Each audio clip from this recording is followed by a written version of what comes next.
Good old acapella will be the first.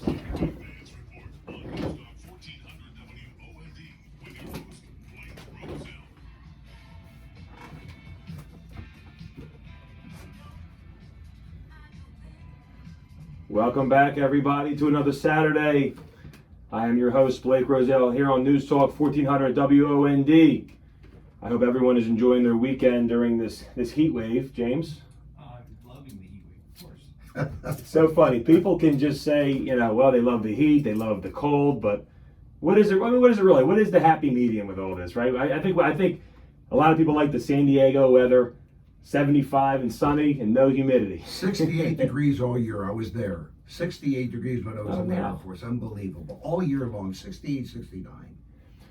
Well, this evening, folks, we have a great show ahead.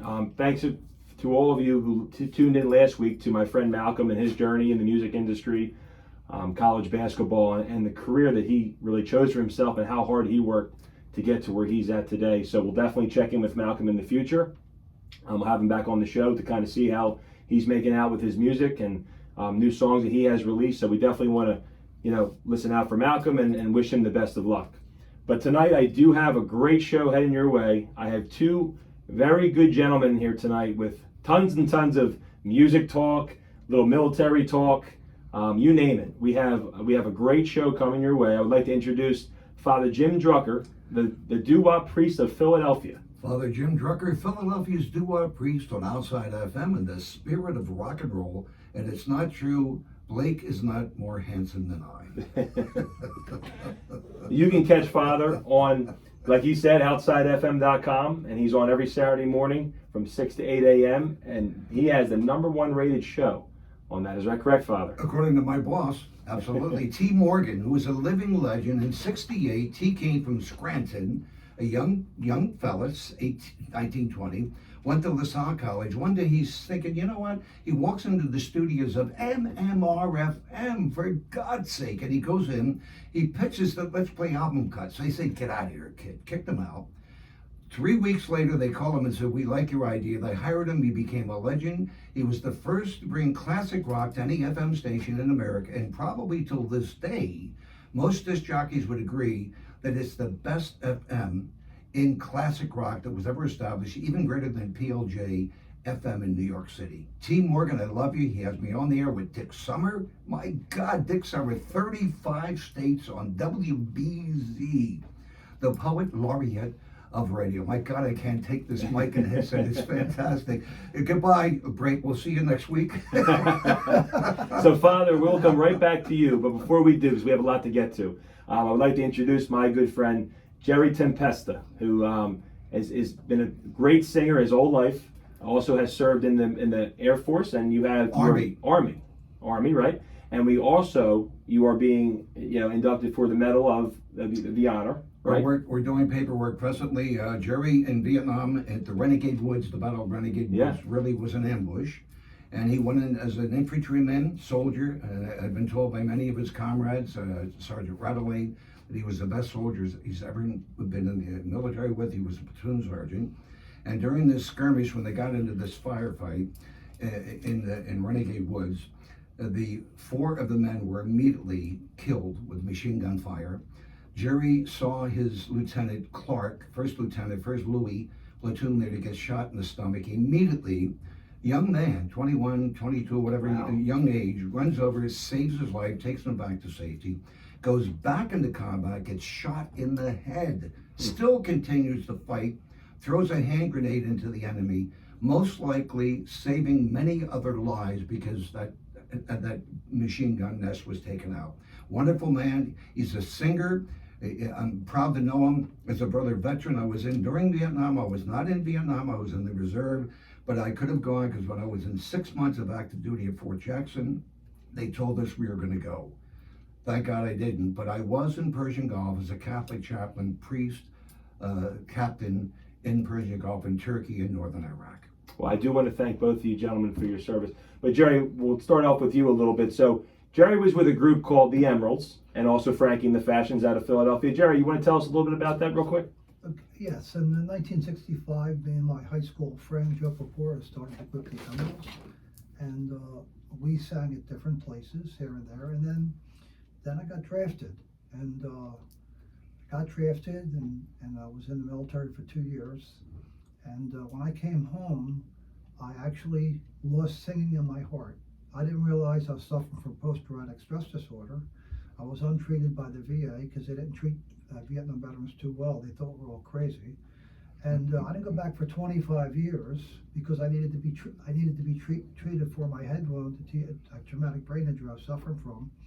And finally, they diagnosed me with traumatic brain injury, Meniere's syndrome, where I have dizzy spells and memory loss I have and stuff like that.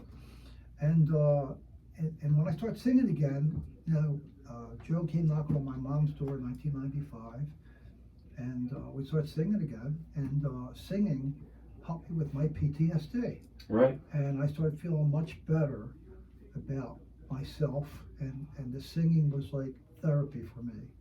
And I've been singing ever since then. And we got to sing in a show with Tony Orlando at Harris Casino in Atlantic City at 1997, 1998. It broke Harris, all Harris records. It was a show about 5 guys still singing Doo-Wop. Wow. And he brought us in the show. We were a group in the show. We played ourselves, and we stayed friends with him through the years. If anybody's interested, there is a YouTube video called The Emeralds Harmonizing, Singing from the Heart, that was done by Tom Perrette from the University of the Arts, professor, and he captured the Emeralds, and he captured interviewing me and even my mother and all the guys in the group. And Tony Orlando's even in this video. If you get a chance to look at it, it's a great tribute to our group, and also for talking about veterans. Now, at the Battle of Renegade Woods, Jerry was a hero.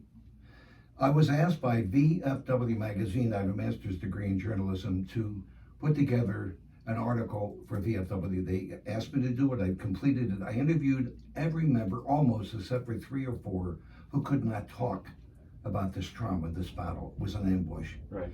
One picture I saw Jerry with in Vietnam was with a guitar on the light side. I couldn't believe it. The music in him, even in Vietnam. So you definitely could say, Jerry, that, like you said, when you came home, from the war, music brought you back. Kind of like it was a great feeling that you said, you know what, I love singing. This is what I want to do, and this is my passion. And it made you feel like you said. It took me. I got out of the service in 1971. Right. It took me till 1975. Yeah, well, Took you a few years. 1995. Right. I went years without A long singing. time. Mm-hmm. And when I started singing again, I started feeling better about myself, and got rid of some of my depression I was suffering from.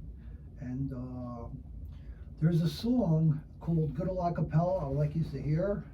Yeah, James, can we load up that song? I'd like to talk about it. All right, here we go. Now that's the other one. The Emeralds, Good Old Acapella. So our audience can listen. on WOND. News Talk 1400. News Talk. We're just loading this up. James got it for us. Murphy's Law. And he's a great producer. God bless him. Oh.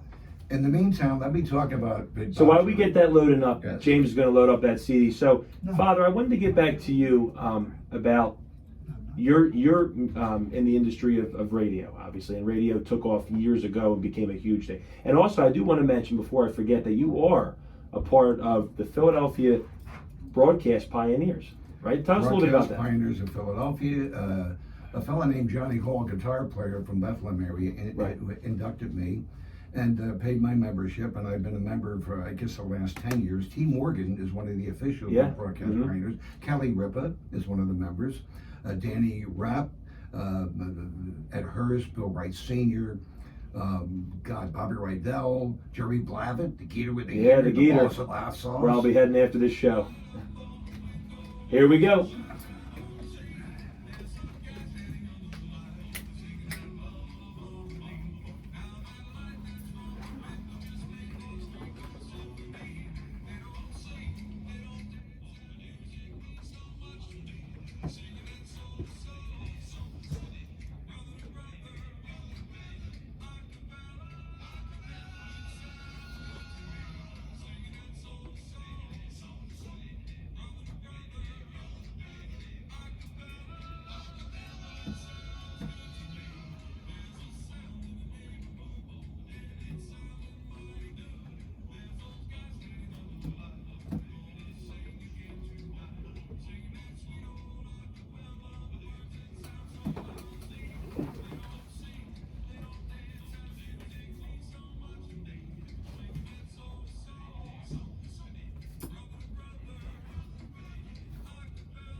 Wow.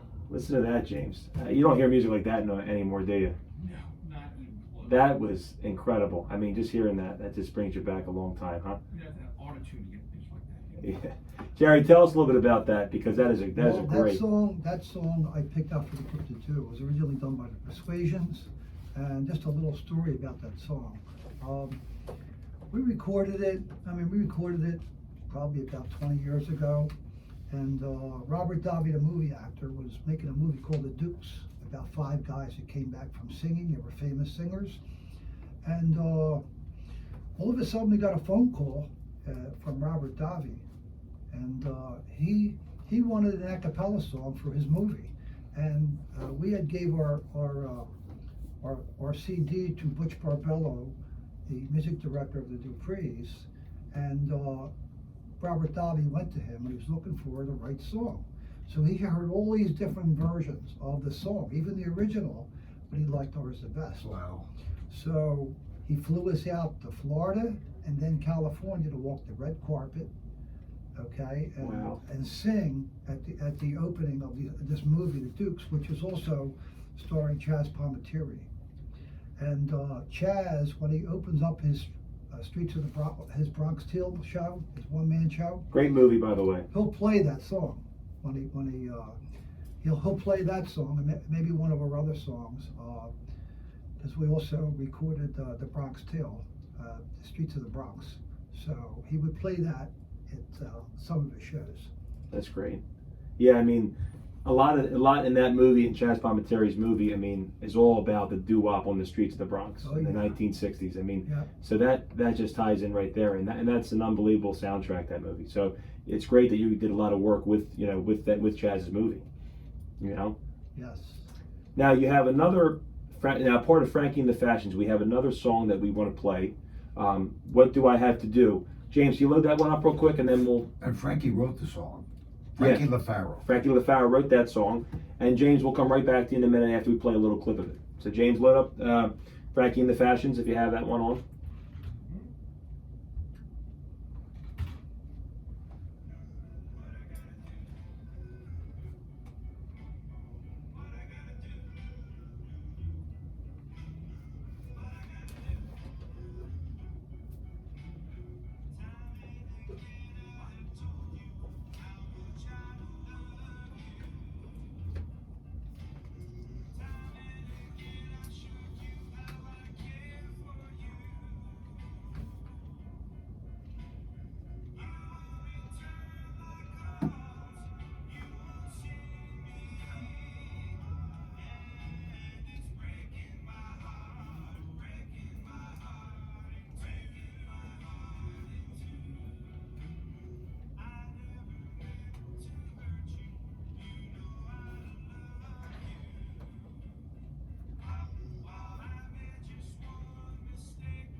Frankie and the Fashions, what do I have to do? And Go ahead, Father. Frankie was a medic in Vietnam. Wow. Yes, I want to talk about that. Yeah, please do, Jerry. Go ahead. This song, what do I have to do? The first time I ever heard it, I said, I know all the songs from the 50s and 60s. How come I never heard this song?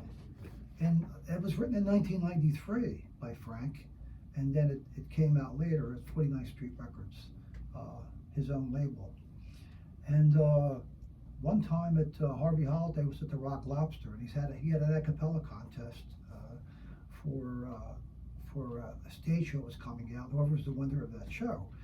So Frankie was there, and I had just taught the Emeralds how to do that song, okay? And me and Joe Papora were there to see the different people singing, and his first and second tenor weren't there.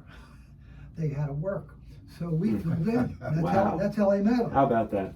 And we did the song. He won the contest, and he went on Smokey Joe's Cafe. He won the contest. But Frank's a good friend. He's a Vietnam veteran. He's an Army medic, okay? And I want to give a lot of credit to all the medics of all the services, because if it wasn't for my medic, I probably would have bled to death on April 2nd, 1970. Father Jim talked to Danny Klausner, who then became a judge. Talk about Danny Klausner, Father Jim. It's incredible that the man went with the GI Bill after being in combat, became a lawyer, continued on to become a circuit judge in Wisconsin. He's somewhat debilitated now, in a wheelchair. Wonderful man. He's a wolfhound. That's what Jerry is, by the way. All you wolfhounders, Jerry sends his love in the group. And it was just amazing. He was holding in his arms one of the dying veterans, John Rarick, Wow. as they prayed the psalm. I think it was Psalm 123 or one of the Psalms. So he's a good man, a great man. And as Jerry said, in the deep of battle, this is a man who went to each person as they were sick, wounded, shot, and maybe dying. Doc Dan Klausner, medic. Wow. I mean, talk about, courage and having faith. I mean, that's to be, a lot of those who serve, experience different things that obviously every day, people don't get to experience. And, it's really amazing that, when you're in the service and you put your time in it, you're really fighting for your country. And again, I want to really thank you guys. Like, I don't want to get political, but I can tell you my oldest brother, Joseph, was 3 years old. He was 25. Right. Second World War, Tiger leader, 8th Air Force, Flying Fortress. He died and is buried in England. I'm the only one in my whole family that was able to get there as a captain. His baby brother outranked him, had mass for him at Cambridge Cemetery. And over his coffin was a flag. We must honor that flag of so many who have given their life. Right. Must honor and respect what we stand for: love, respect, and courage and integrity. Oh yeah, I agree 100%. And I have, a lot on my mother's side of the family also has served. I mean, my grandfather was in the Air Force, and my dad's father was also in the Korean War actually. And both of my mom's brothers, both in the Air Force, and they were went to Citadel. And my one uncle is National Guard, and my mom's twin brother is a Brigadier General down in Washington D.C. So, wow. Yeah, it runs in the family. So No wonder you said Air Force with Jerry. He was so wrapped up in Air Force, and I'm Air Force, so right on. So in a couple minutes we got to head to the break. But Father, why don't you tell us a little bit about the the radio industry and where it started when you really got involved in radio and where it's at today? Well, believe it or not, I started in 1961 as a young kid from Kensington, toughest section of Philadelphia. I was a good fellow all my life, young man, and I worked for Norman Joyce, Jolly Joyce Agency, who booked exclusively Bill Haley and the Comets, exclusive agent, and the Three Stooges exclusively, New York and Philadelphia. And from there, working nightclubs, Dick Lee's and the Latin Casino. We just talked about it, James and I, a few minutes ago. I couldn't believe how large that was. And it's torn down. There's not even a brick left, a stove. Unbelievable. And then I went from booking acts. I went into publishing. I recorded two of the Lydells, who had the famous record called Wizard of Love. There were three white fellas, very talented. And three of the boss tones, Duval Young Babbo, he was a black fellow, wonderful man with red hair. I loved him. We went to high school together at Edison. He sang like an angel. Matter of fact, technically, I want to share with you the flip side of Mobity Mo, Mobity Mo, Mo, Mo, which the Duvals covered later, is Wings of an Angel. He sings like an angel. I tried to track him down. He had passed away, sadly. But I went from there, eventually in record promotion with Buzzy Curtis, Post Records. I ran the Whitby Hops at Phoenixville Armory in Pottstown with Harold B. Childs, who went on to record fame as the head of A&M Records, and then WEA, Warner Bros. Electric Atlantic. And then I went upstate and finally started working in radio. I started at the nifty 1150, WYNS Allentown, Lehighton. And from there I went to I did the movie, The Molly McGuires. I was a disc jockey. Okay. I got to meet Jimmy Webb on the set with Richard Harris, interviewed him from Monitor. That's the only reason I wanted to get on the set. I didn't give a darn about Sean Connery or except for Richard Harris. And then in between, I got a call from Vince Luciano and Vince Alvarez. So I started working at the #2 rock station, WSCR. I was great there, one of my greatest shows. And then I went from there to New Haven as Jack Mitchell, JM in the AM at WAVZ, New Haven, Connecticut. We rock on. Father, you have that. I have to say, you have that radio voice. And then I went from there. Warren called me, the #1 station in America, 5,000 watts, 75% of the pie share. And it was after that I met a gal, almost married, and went into studies for Holy Priesthood. That's rock and roll music. And Stephen Hollis Scott's going to be on the next hour. I work with Steve at Warm Radio at the Mighty 590. A Jewish boy, a great man, a great disc jockey, the best ever worked with. And he said, one day I'm driving to work. Ladies and gentlemen, this is Warm, the Mighty 590, but for you, I get it for 589. God bless you. When we return with these two fine gentlemen, we will talk more about their lives when we get right back here on News Talk 1400 WOND. I am your host, Blake Roselle, and we are being brought to you exclusively by Ocean Bank First Studios. See you right back in a bit.